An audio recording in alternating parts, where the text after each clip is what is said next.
welcome to Homestead Reptile. This is going to be a bit of a different episode. So, this is Paco. He is a 40-year-old yellow-naped Amazon.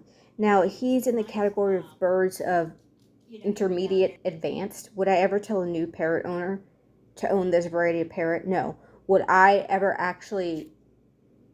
go out of my way to buy a young Amazon yellow-naped parrot for myself? No. This was kind of a situation where he needed a home. I have experience with birds, not big parrots, but birds, and to see if he was going to work out with me and my family. So from day one, Paco, when I met him, he was dancing, he was singing to me, he was talking to me, he was interacting with me. He wants attention. He desperately wants attention. He'd put his foot out to try to grab my finger, and it's like, are you grabbing my finger to pull it in to bite? So I was allowing him to touch my finger with his foot, and he was very gentle, and I allowed him to touch my hand with his beak. Again, he was being very gentle. He wasn't biting down. He wasn't being aggressive or malicious. He just wants my attention. He'd lean his head against the bars for me to scratch his head. He just wants me to give him attention. So that's what I've been doing, and we're going at his pace. Now, I keep calling him a him. So for 40 years, the previous owners called him a him. His name is Paco. So I'm just calling him a him. I'll have to do a birdie feather DNA test to confirm if it's male or female. I'm leaning towards he might actually be a female. He's showing a lot of female characteristics. So he's doing a few things that shows that he really likes me, but I don't want to encourage some of that behavior. So he squats on his perch. That is a very female bird behavior that they like a potential mate.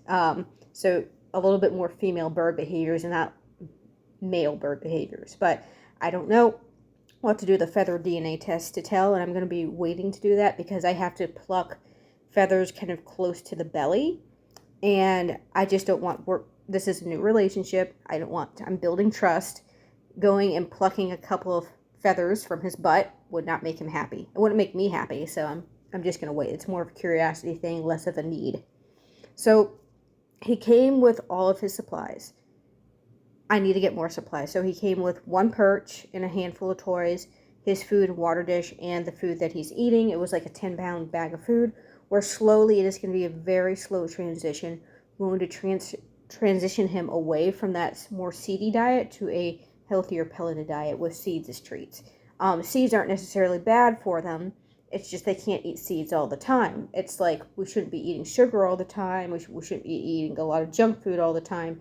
It's just super, super fatty, which in the wild, they need that fat because they're flying miles and miles and miles a day. They're exercising. Paco is a perch potato. He's not a very energetic bird. So again, we can see he's making so much progress. Again, he really just wants me to touch on him. He likes touching me. He loves biting my fingers. I don't think he's biting. I think it's more of a grooming behavior. But he just loves attention. And he's a chatterbox. He goes, ooh, ooh. He goes, hello, Paco. How's your day? Good day. He says so many words. And again, I've only had him for a short amount of time. I'm sure he has a lot more words to say. And he'll probably start picking up some words from me as well. But he's truly intelligent. The amount of intelligence that you can just see from this animal is extreme. A highly, highly intelligent animal. And I'm slowly going to get a collection of different toys and stuff to play with for him. I'm just trying to see what toys he likes the most, and I'm getting a couple of different samples of toys. And I'll be making some toys, but he just really wants the interaction. But you can see here, the feather condition is looking a lot better. And this is probably day 5. From day 5 to day 1, when you look back at the beginning of the video, how poor the feather condition is and how much better the feather condition is now. I think it's just an over-grooming thing, and we're going to work on that. His feet are a little bit dry. We're going to work on that too. We're going to oil up his feet with a little coconut oil, moisturize his beak, and just keep him in healthy conditions because he could potentially live for another 30 years. He's a 40-year-old boy, so he can potentially live for another 30. He's very loving towards me. Cons of Paco right now. He's loving towards me. He hates everyone else. He it's the behavior is like so different. He's very sweet with me, and he's relaxed, and he talks to me. As soon as someone else comes near me, he gets angry. And as soon as I'm away and there's just that person next to his cage, he's not happy. He mumbles under his breath and he sounds demonic. He's just not happy with other people. But that's fine. He doesn't have to like everyone else. I would like him to like everyone else in the household, but he just might not be that type of a bird. But again, it's like he's such a unique animal. And again, I've never kept large parrots. I've kept small birds. So I keep canaries. I've kept budgies, finches. So finch to budgie. That's the size bird I keep. And he's doing his bell dance. He's offering to regurgitate some food for me, which is a sign of that he likes me and he's willing to share his delicious crop food for me. So it's a bonding thing. It's not necessarily something I really want to encourage, but you can't really stop the bird from doing that. But that he in the morning he normally offers me some delicious food once a day. He really likes that bell. So he doesn't like the foods I've been offering. I've been offering chopped food, fresh vegetables, fresh lettuce, stuff fresh from my garden that's bird safe. I grow a lot of my stuff for my other birds, and they love it. They go crazy over fresh foods. He will pick it up with his little foot, and then he'll just throw it at the bottom of his cage like I'm trying to poison him. He's very suspicious. If I give him a peanut, that's fine. That's a safe food. But a strawberry, no. No strawberries. I would think fruit would be easier to get them on because it's sugary and sweet. And most parrots really like fruits, but it's no. I've tried leafy greens. I've been trying a little bit of everything. It's just going to be a time thing. He's had 40 years of eating fast food. He doesn't want to eat other stuff. It's just going to be an uphill battle with me and him with that. Cage. Eventually, I will upgrade his cage. That's going to be a slower process. He's in a new environment. He's with new people. He's with new sounds and new sights. Everything is so new for him. He's been living like this for 40 years. I have to make adjustments very, very slowly. I don't want to stress him out. Birds are very easy to stress out. So it's going to just be a slow process of getting him new toys, getting him new perches. He now has 3 perches. He just had one before. I'm probably going to get him another perch. I'm going to try to get an all-natural wood perch and get him some more toys. I actually recently bought him some more toys. I'm just trying to figure out what he likes and what he doesn't like. He really seems to like bells and plastic stuff the most. He just likes hitting things and manipulating things with his feet. He seems to be less of a destructive bird and more like he likes manipulating things with his feet. He doesn't seem to pick too much at his stuff. But this cage is not the worst size cage. He definitely could go a little bit bigger. But again, that's going to be later. Even if I wanted to get the same exact dimensions of this cage, I would still replace this cage. It's an older cage. It's kind of a pain in the butt to open. You have to squeeze this little latch part and pull it open, and then you have to squeeze it back to shut it. It's kind of a pain. But again, that's a later thing. From what the original owner told me, is like he doesn't like new things. He seems to be okay with new toys. He's not stressed out about them. He's not scared about them. He's playing with them. What he hates is new foods. He doesn't like new foods. New foods are a no. He wants his old foods. He talks a lot. So when I first get up in the morning, I say hi to him, and then he starts talking to me. Then he'll normally play with a toy, eat his food, or just kind of groom himself and rest.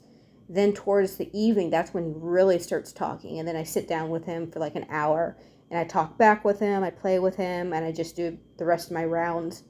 Then towards the, right around 6 to 7, he really gets talky again, and then I sit back down with him, and I talk with him again.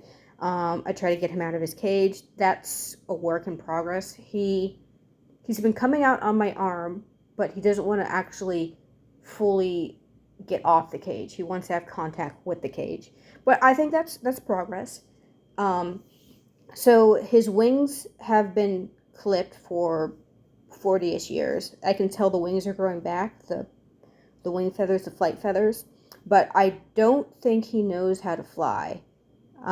He's kind of doesn't like the tape measure. I'm measuring the dimensions of the enclosure. It's freaking him out, but I have to get that done really quick.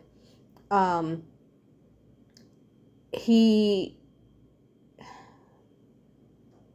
what was I saying? Oh yeah, his flight feathers. So looks like he is actually fully flighted, but I don't think he knows how to fly. All the time that he has come out, he hops from thing to thing. He climbs on things. He can open his wings. I can tell he has mobility in the wings.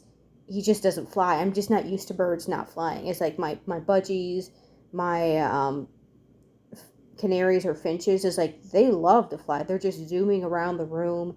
They fly on my shoulder. They zoom back. They fly on my shoulder to bite my ear. They attack my glasses. They fly around to torment something else. They attack a plant. But they're just like, they fly and fly and fly, and he doesn't seem to want to fly. I mean, I'm not gonna, if he doesn't want to fly and just wants to be a walking bird, I'm gonna let him be a walking bird. I won't force him to do something he doesn't really want to do. If he doesn't want to fly and just wants to be a perch potato and just walk around, I'm okay with letting him be that way. So he doesn't mind dogs. He barks like a dog. Now, something I have noticed, he barks like a dog. The hounds will come over to investigate.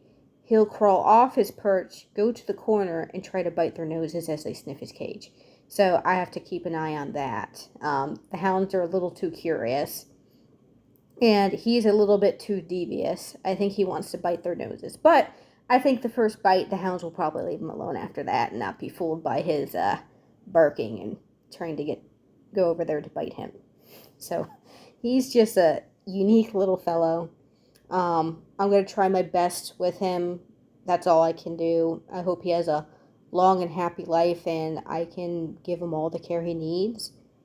He is, again, just like the intelligence of this animal is kind of scary. He is much more intelligent than a dog. Much more intelligent than a dog. You can tell he's thinking all the time. You can tell he recognizes faces very easily. He knows people he likes. He knows people he hates. He probably can hold grudges. Most birds hold grudges. If this was interesting, like and subscribe. Leave a comment. If you're an Amazon keeper, I would love some Amazon advice. What are their favorite foods that you feed yours? Favorite pellets, brands, favorite toys, and each animal is an individual. A toy your bird might like, a toy my bird might not like. Again, like and subscribe and leave a comment.